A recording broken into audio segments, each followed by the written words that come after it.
To recapture what we have seen in the last class, we went through how we will normally do the normalization part, and we also talked about different constraints. Okay, what are the constraints that can be applicable to database design? Then we also talked about the dependencies, referential integrity. If the integrity is lost in the database, what could be the problems that we discussed in the last class? Today we are going to, again, just to list out, we talked about referential integrity, then primary key, foreign key relationships, RDBMS features, then mainly on constraints. Okay, this is what we have seen in the last class. Today's class, we are going to focus on normalization and denormalization. Especially, we have already done some normalization, but there is some more left in that part that we are going to see today. And what is denormalization? Also, we are going to talk about access restrictions. What are the things that normally we do for access restrictions? Okay, that's what we are going to do today. Let me have a table again with respect to the cricket. Okay, match ID, and then over number. Let me say match number, over number, then bowler. Okay, main umpire, then main umpire, leg umpire. Okay, end, pavilion or far end. This is what we are going to store in a match table, in the over tables. Example will be match number 125, over number 45. Bowler is Lee, main umpire is Steve, leg umpire is Vishwa, end is pavilion. Okay, then match number 125, over number 46, bowler is Praveen, main umpire is Vishwa, leg umpire is Steve, end is Far. Another record will be like 125, match number 125, over number is 47, bowler is Lee, main umpire is Vishwa, Steve, pavilion. Okay, so now we have stored like this. One of the concepts in normalization is, if you are, there is a principle called the join principle. Okay, join principle means if you are able to connect two information from two different tables which makes sense, at the same time reduce the space, reduce the storage space, it is welcome. Example, if you take mathematics, you might have learned something called sets, set theory. Okay, set A contains A and B. Okay, this is set A and B and C. There is another set that contains X, Y, Z. Okay, this is set 1, this is set 2. There is a concept called Cartesian product. This is a very, very important mathematics principle that is heavily used in database design. Two sets, set 1 ABC, set 2 XYZ, and there's a Cartesian product. When you say Cartesian product, it is a combination of this. This Cartesian product will be AX, AY, AZ, BX, BY, okay, BX, BY, BZ, sorry. Same way, CX, CY, CZ. If the ordinal is M, number of elements here is M. If this is N, M cross N, those many number of elements will be present in the Cartesian product. But there is a subtle information over here. The join principle in database. In database, if you say join, that's a Cartesian product, straight. Assuming table 1 as set 1, table 2 as set 2, if you are able to arrive at this Cartesian product, that is called the join. But there are different types of joins, but at a conceptual level, join is Cartesian product. Now, here I want to join only element A with all elements of set. That means AX, AY, Z is a subset of this Cartesian product. Okay. If I want to join B and C with X, Y, Z, then BX, BY, BZ. Okay.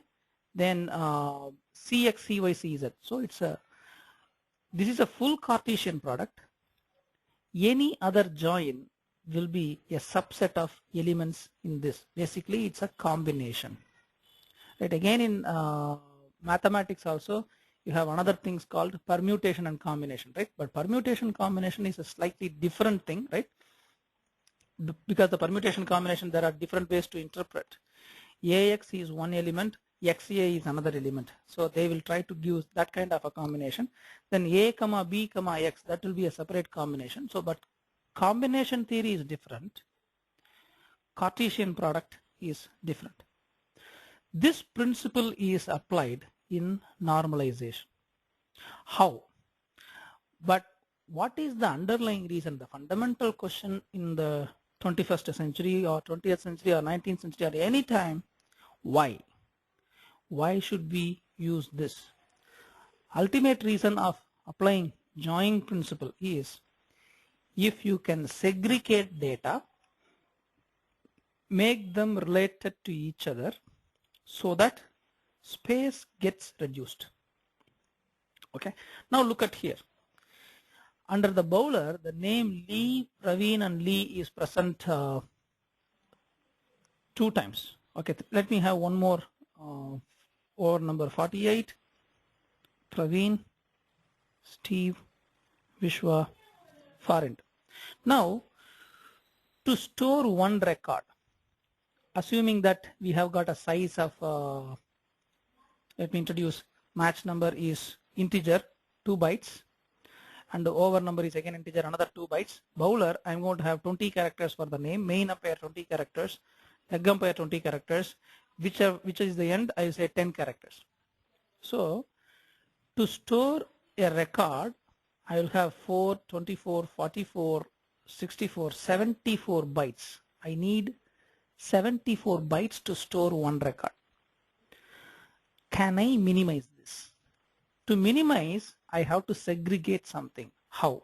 That is one of the core principle of normalization. What I can do is, instead of having the over table like this, I can still have this. Instead, I can divide it in, I can have a separate table for bowler, a separate table for main umpire. Okay. How does it look? Okay. Umpires table. Okay. I have another table called umpires. In these umpires, I'm going to have 2 columns. One is called umpire number, umpire name. Okay. These 2 are the columns for umpire. Now I can say umpire number, say 456 is Steve. 478 is Vishwa. Okay. This is stored in one separate table. Now I will have another thing, players. This is another table. Then I will say player number name. I will have player number 1789, some number Lee, and then 160789 as Praveen. Then I will have another table called bowling end. Okay. Now I would say end number, or say end ID, end name. Now I'd say end ID is 1, which is pavilion. Then end ID 2 is foreign. Again, in some other place they will say Vivian Richards end, Greg Chappell end, Bradman end. So they will have some names. So right now I'm just giving 2 names. Okay. You can always say Sobers end. Okay. For Bradman end. So there may be different names for the ends also. If I have segregated like this, the same table, the way I can split is this way. Just watch. This is very, very important. Same way I have got over number, I will have bowler number. Okay. Main umpire number. Okay. Rather than storing the entire string, which is long, which is going to have more storage, I will try to have by in terms of numbers or IDs, right? End ID. Instead of storing the whole string, what I will do here is match number 125 to get this record. Okay. To get this record, instead of bowler name Lee, I will go here. This is like a lookup table. Players table is this. Umpires table is this. Bowling end table is this. Now, this is another separate table where bowler information alone is stored. This is another separate table, end alone is stored. This is another table where umpire information alone is stored. So it is self-contained within that. Instead of the bowler name, I will say bowler number. What is the name number for Lee? 15789. 15789. Main umpire number, instead of Steve, I will say 456 is main umpire number. Leg umpire number is 478. End ID is 1. If you look here, now the same way, second record, the way I will store, instead of all text, right? 16789, main umpire number is 478, and this is 456, this is 2. But what is the advantage if you see? If I simply look at this record, I may not get text information. Whereas, if I connect this information and this information, I can always say for the match number 125 over number 45, the bowler number is 15789, which connects to Lee. Making this dependent on this is called a join, or combining this information with this information. So this is 2 bytes, this is 2 bytes, this is 2 bytes, 2, 2, 2. So I can live with just with 12 bytes. Previously what I used to spend 74 bytes to store this information, I can now store with 12 bytes by splitting the tables. If I do this way, one table will satisfy me. Whereas now I am making them additionally 1, 2, 3 tables, 3 more tables, but the size of this table drastically comes down. This is one of the highest levels of normalization by fragmenting the data so that everywhere you are joining this information with each other. Okay. For example, this is joined with this. This umpire number is joined with this. This end ID is joined with this. So everywhere you are not getting information just from one table. You get information from multiple tables. But at a single table level, everything is self-contained. I don't have to repeat the textual information which are always long. Numeric information is always short because with just 8 bytes I can store up to so many millions, right? Billions maybe. With just 2 bytes I can store 2 power 16, right? So I can store those many IDs. That means I can store those many records. So splitting whichever is repeating information in terms of text, put them into separate small table, but applying the join principle, arrive at macro level information, right? But if you look at this way, there will be lot of tables. For umpires, separate set of table. Players, there's a separate table. For stadium, there's a separate table. For end, there's a separate table, right? You may end up with 30, 40 tables, but ultimately the data growth, this is what another thing that I'm going to talk about today is, every match that is being played, are we going to increase the number of rows here? How many umpires we are adding every year? Maybe another 3 or 4 in the international forum, maybe another 15 records. So this table, there is something called a data growth. When you say data growth, how many records get added to this table every month or every week or every year? But how many records get incremented in this table? Every day you have got some match. So this table grows fast. The matches tables and the bowler over table grows fast rather than the player. Overall, there are 15 test playing countries. Within that, even in every country, you have got say 300 players. Total number of records here itself will be 4,500. This will be maximum some 100 stadiums all over the world. Sorry, 200 stadiums. You have 200 into 2, 400 ends. Umpires are countable less than 100, right? So these tables do not normally grow at a faster rate, whereas for every match that is being played, this table grows a lot. And imagine there is another table called balls, right? That table grows by 1 record for every ball bowled all over the world, right? So that data growth, are you going to spend 64 bytes or 74 bytes for every ball? Or are you going to spend only 12 bytes in your database additionally? If you normalize well, you can have the data intact. At the same time, you can keep the database size restricted and it will not grow exponentially. Is this concept clear?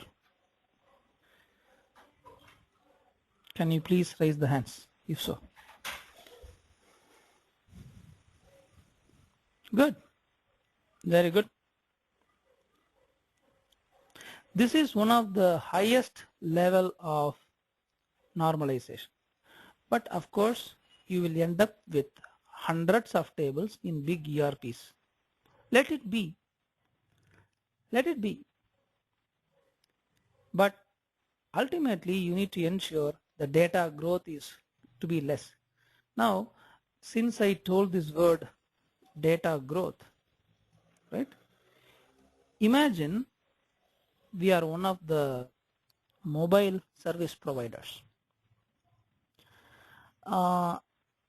In India, roughly about 20 mobile players, service providers are in, and roughly about 40 crore, which is equivalent to 400 million mobile users are there. Every single SMS or every single call, imagine one player, okay, one mobile player, I'll say mobile service provider has 2 crore, which is equivalent to 20 million subscribers. Assuming everyone makes one call a day. One call a day and one SMS a day. Then we are talking about, there will be a table called calls. There will be another table called SMS. Okay. This will have a phone number, right?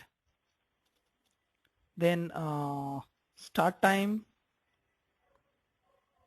then end time, right? Which number you have dialed. Then I can say 1, 2, 3, 4, 5, 6, 7. Starting time at 17:34, 1:34. It goes to 1:45. Two number is 4, 6 some number. Okay. The same phone number, or say this phone at 2:45 to 2:59 made a call to this number. So every call, because in your bill you are getting this information, right? Itemized bill. So many calls you made from this time to this time, these many talk seconds. Same way for SMS also. SMS, how many characters and what is the text sent from what number to what number at what time, delivered at what time. Imagine in a telephone mobile service provider company, you are talking about 20 million subscribers, one call a day, one SMS a day, right? We are talking about this table alone. These two tables alone will get 2 crore into 1, 2 crore records. 2 crore records will get inserted to this table in a day. Another 2 crores in this table. So within a day, I'm talking about a very, very conservative approach. Just one call a day, one SMS a day. Minimum 4 crore records are getting inserted to the database. Imagine this takes 8 bytes. Okay, or say 10 bytes. This takes 10 bytes. 20 bytes into 4 crores. Okay, 20 into 4 into 10 million, right? Let us do a multiplication.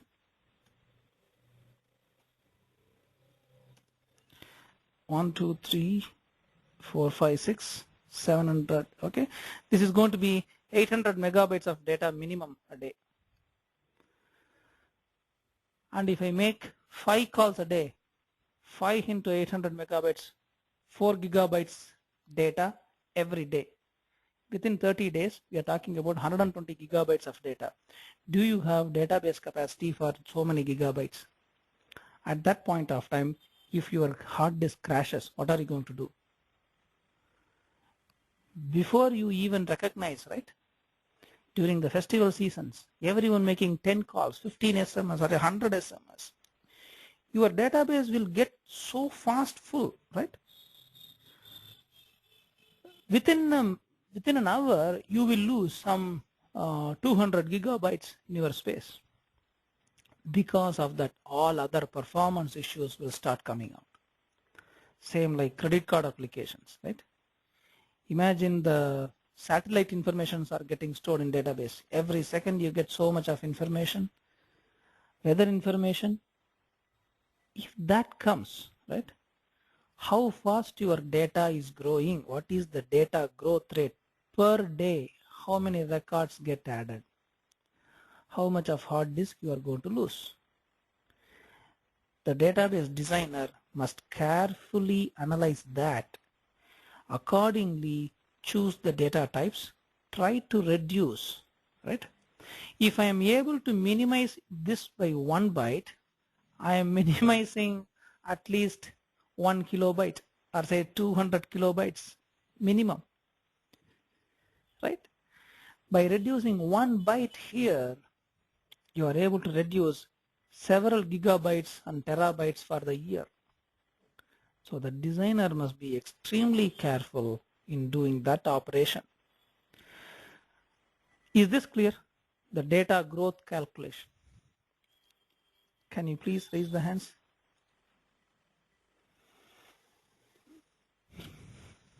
Okay, good. Now, again, there is another concept with respect to database design is data retention. Okay. Data retention has a definite impact on the data growth. Okay, last month data has been stored and I have generated the bill. Do I need the data now in my primary database? Because anyway, last month's ticket in the railway database are of no use for me this month. But for statistical purposes, I need that for reporting. So what I need to do is there is something called primary production database. That means live, whichever is live. This is live database. There is something called archived history database. If you go to the bank or any place, then obviously you need to store last 3 years of data, right? If you store it in the live database, system may be slow. But whichever transaction that is not required, day before yesterday's tickets are immaterial today. Yesterday ticket is required because last minute cancellation, even after the train has gone, it's still allowed. Whereas last month's ticket, I don't care. In a mobile subscription, once the bill is generated, I don't need the record in my main database because every record you store in the live database, it is going to slow down the system. How fast? Pretty much like the nail grows. You cut the nail. It grows, you cut. It grows, you cut. Same way you do haircut. When something is not required beyond certain limit, you remove that. Of course, we don't preserve nail, but in database, you have to preserve the data also. Last month's ticket I need for other purposes. It may be helping the crime branch to solve some issues, or it may be used for revenue calculation and projections. Especially in financial applications, you need definitely for legal purposes. So how soon you can move the data which is not required in live to the history database? This history database will keep on growing. Will keep on growing. But information that is coming out of history database may not be required immediately. You may spend some time, even if the performance is a little bit slow, you know it is going to take slow. But whereas in the live database, users are always impatient. They want the data so quick. So data retention meaning how much of data which is of use to me now, I will keep here. Usually this is done based on duration. Okay. Do I need last 1 month's data? Do I need last 1 quarter data? Do I need last 1 year data?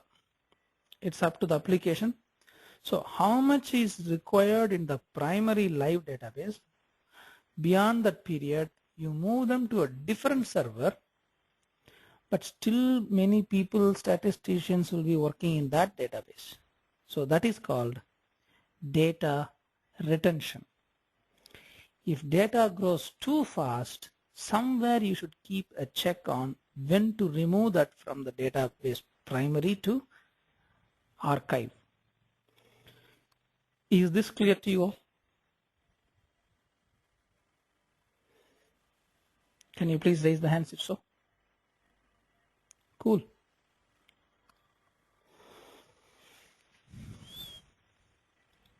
Okay. There is one other concept.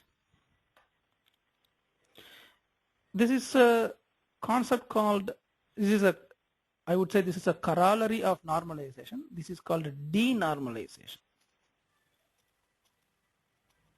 Okay. Sometimes what happens is, join is good.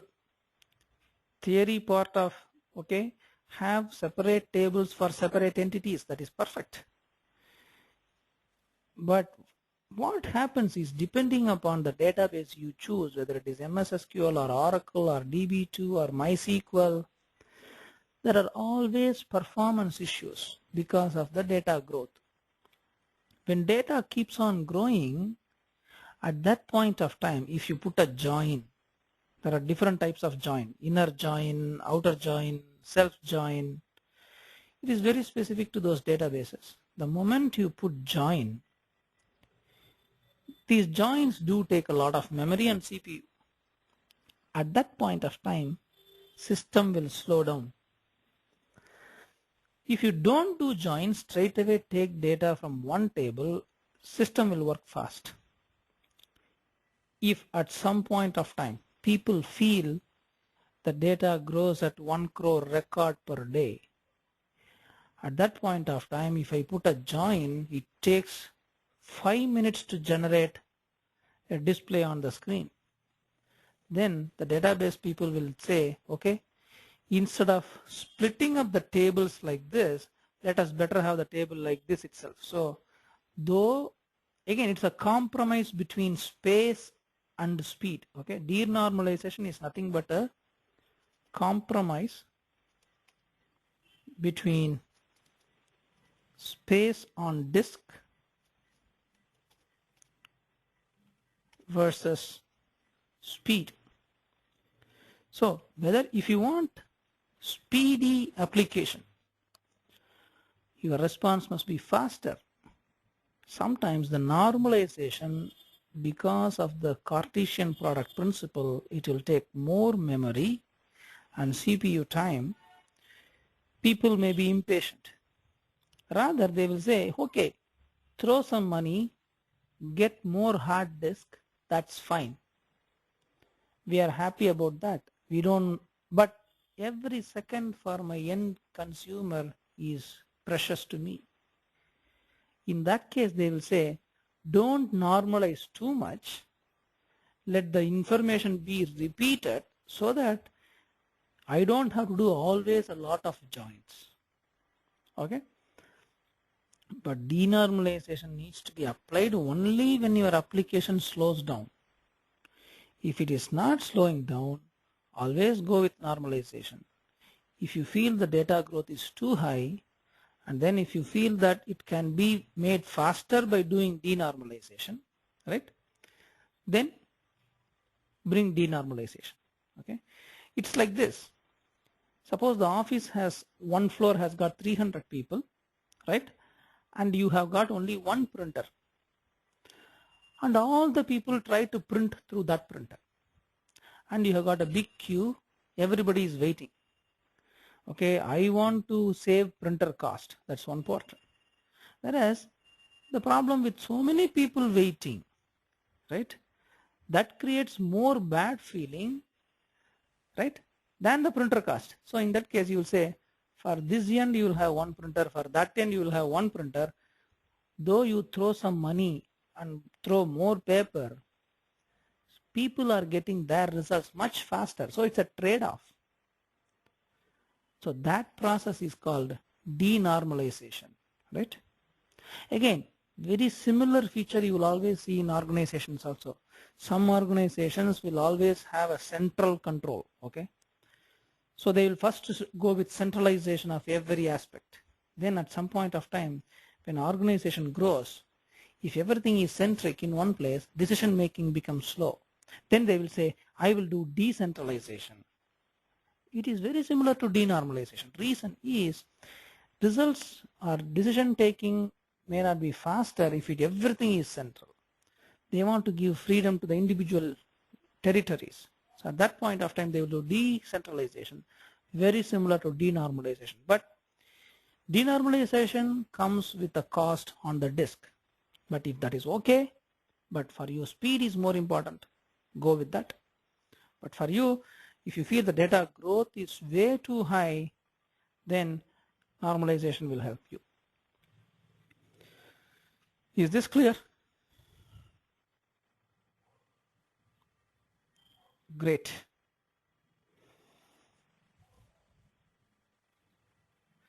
Okay, any questions in these concepts? Today, just to recapture what we have seen, we talked about the ultimate splitting of all tables into tiny tables, Cartesian product and set theory in mathematics, join principle that helps to reduce the space, then how to calculate the data growth, then how to do data retention, then what is denormalization. Okay. One question has come, is denormalization done in between or it is done at the beginning?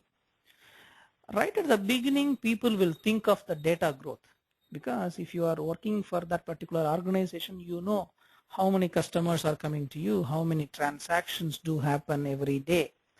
Based on that, you can always calculate the data growth, right? Based on the data growth, if you feel it is going to take too much of data within a short period of time, then always you will apply some denormalization principles right there. But most of the organization, it is like I will always call it as a headache principle. Okay, you will think of painkiller only when you get the headache, right? Till you get the headache, you will never think of a painkiller. Same way, when people face the pain, then only they will start thinking denormalizing. There's a practical aspect everywhere.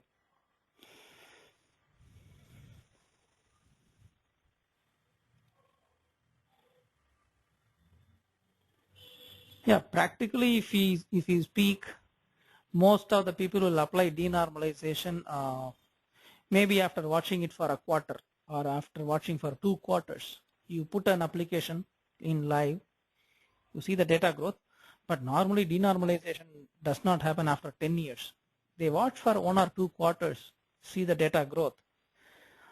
On day 1, what was the speed?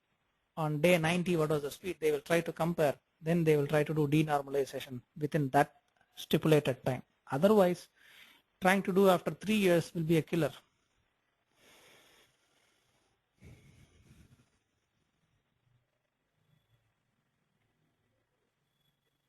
Any other questions for the day? Okay, one other question has come in terms of, if we do this, can we apply the same principle to every database? Yes. If you are able to do UI design, you can do the UI using JSP or ASP or ASP.NET or VB, because the layout is same. Same way database layout is same. The moment you have this layout, you can have tables created in MySQL or Java, or MS SQL or Oracle or DB2. It doesn't matter. So the design concept is common irrespective of any database.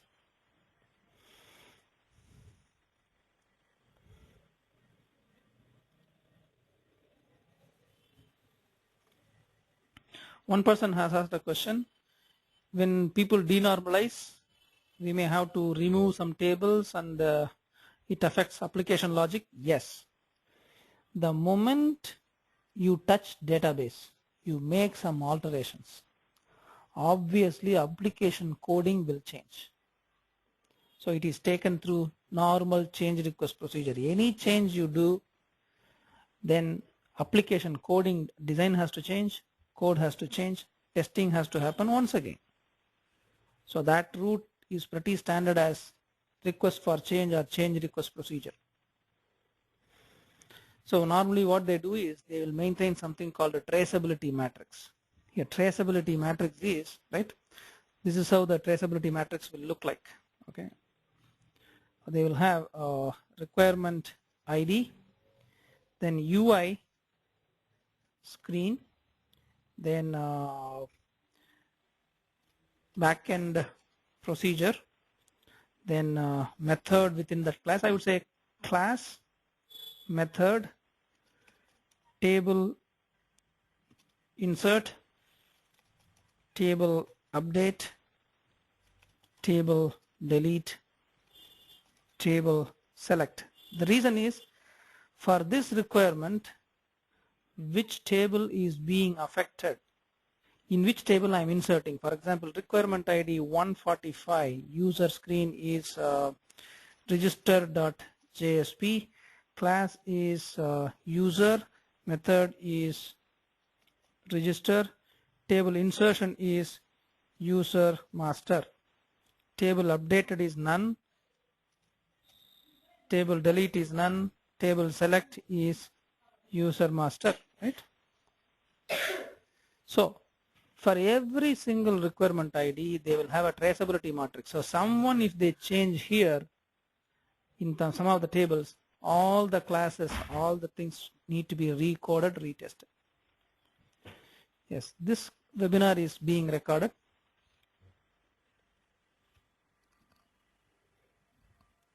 This is being recorded, so we can upload it. Any other question?